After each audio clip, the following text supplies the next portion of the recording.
1977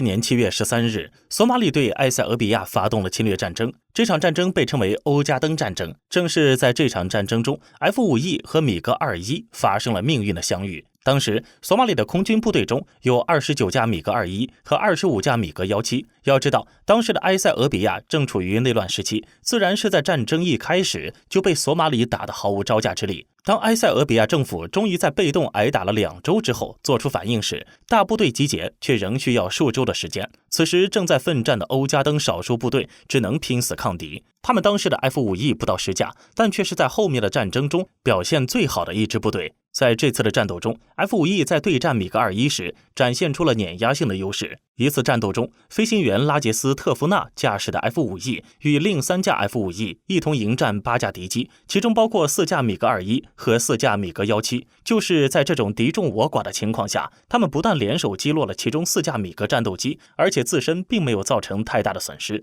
在接下来的战斗中， F-5E 通过一次次空战为埃塞俄比亚赢得了宝贵的时间，最终使得埃塞俄比亚军队在前期失利的情况下，仍将索马里军队全部驱逐出境，取得了战争的胜利。就飞机来说，米格21是三角翼，高空高速性能好，而 F-5战斗机虽说速度慢，不过中低空机动性能好，操作灵活，善于缠斗，空战表现更优秀。F-5战斗机是美国诺斯罗普公司20世纪50至60年代研制的一种超音速战斗机。F-5战斗机价格低廉，易于维护，性能良好，具备短距起降性能。1959年7月30日首飞，1962年装备美军。该机被销售至全球21个国家和地区，在国际军火交易中形成与法国幻影3、苏联米格21形成军机出口3足鼎立的局面。上世纪60年代，美国提出了军事支援计划，想要制作一批价格低廉的飞机销售给自己的盟友。在参与竞争的众多公司中，美国诺斯罗普公司最终脱颖而出，并着手研发了 F-5A 战斗机。F-5A 的操作性能非常不错，而且价格低廉，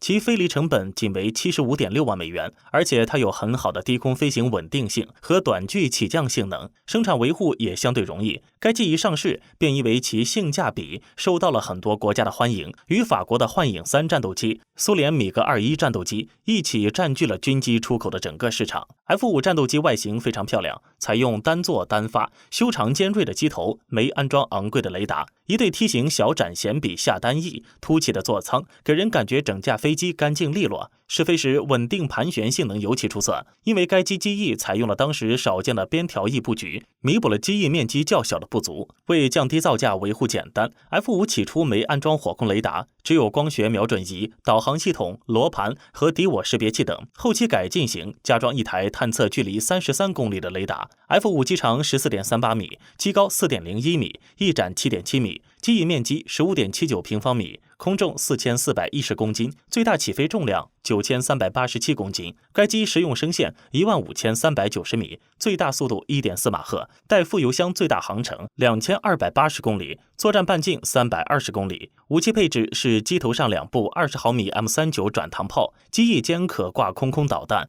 机身机翼下共有5个外挂点，可挂副油箱、各种炸弹。后期改进型可发射右手空对地导弹，最大载弹量2800公斤。当时该机分2种，一种是单个座位的战斗机，另一种是双座的教练机。双座的教练机后来更名为 F-5B。这2种机型既是 F-5E 和 F-5F 的前身。F-5AB 虽然受到了军机出口市场的欢迎，但它的战斗力相对于苏联米格21战斗机却逊色很多。因此，为了提升其战斗力，与苏联米格21战斗机争夺市场，诺斯罗普公司对其进行了改进。改进后的飞机被编号 F-5EF，绰号虎式，其中 F-5F 为双座教练机。F-5E 在 F-5A 的基础上进行了升级，增加了机翼面积，采用双位前起落架，加大了发动机的推力，使其的起飞性能提高了 30%。除此以外，它的机身比原来长了 1.2 米，在保留原火力控制系统的基础上，去掉了一枚 M39 机炮。改进后的 F-5E 机身长度为 14.45 米，机身高度和翼展分别为 4.06 米和 8.13 米。最大载重量为 3.18 吨，最大载弹量为 2.8 吨，其飞行的最大时速可达1741千米每小时，作战半径则能够达到220到1060千米。另外，它的起飞滑跑距离和降落滑跑距离分别为610米和762米。它还配备了2台涡轮喷气发动机，以及每门备弹280发的2门转膛炮，一间挂架上还配备了2枚响尾蛇近距格斗导弹。它一共有5个挂点，可挂副油箱、导弹、炸弹、火箭弹发射器等。为了降低价格，它的电子设备做得相对简单，仅包括火控雷达、光学瞄准仪、导航系统等等基础装备。虽然 F-5E 为低档战斗机，但它的战斗性能相对于同时期其他的战斗机来说却毫不逊色，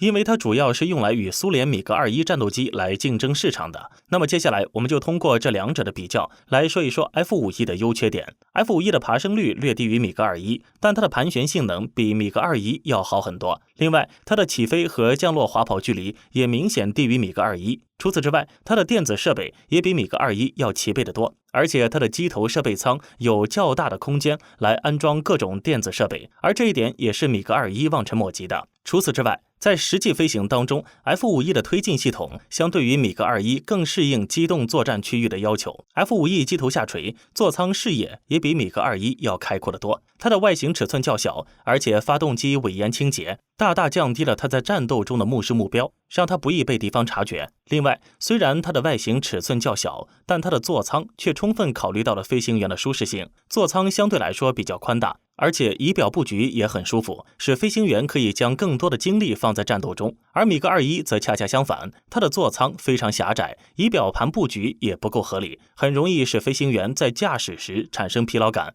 而且作为轻型战斗机来说，它的作战半径较大，这也是非常难得的。单单是在这方面就可以秒杀米格21。除此之外， F-5E 还可以在机鼻右上方增加一个加油探头和受油嘴，通过 KC-130 和 KC-135 加油机进行空中加油，加满油的时间仅为7分钟。这一性能让其在各种任务下的作战半径可以增大到 37% 到 69%， 而且它的挂载能力十分惊人，可以说是远超米格21。最主要的是，对于一些不发达国家来说，它的维护也十分简单。前面我们说了 F-5 一共有2种型号，其中 F-5 作为教练机，是在 F-5E 的基础上增加了一个座位，所以它的机身增长了 1.04 米。其他的配置基本跟 F-5E 相差不大。虽然 F-5E 看起来相当完美，但也存在着致命的缺陷。F-5E 的航炮口设计在机头上表面，这样在白昼射击时，炮口产生的烟雾会严重阻碍飞行员的视界。在夜间射击时，炮口的火焰甚至会造成飞行员短暂的失明。但这个缺陷还不至于致命，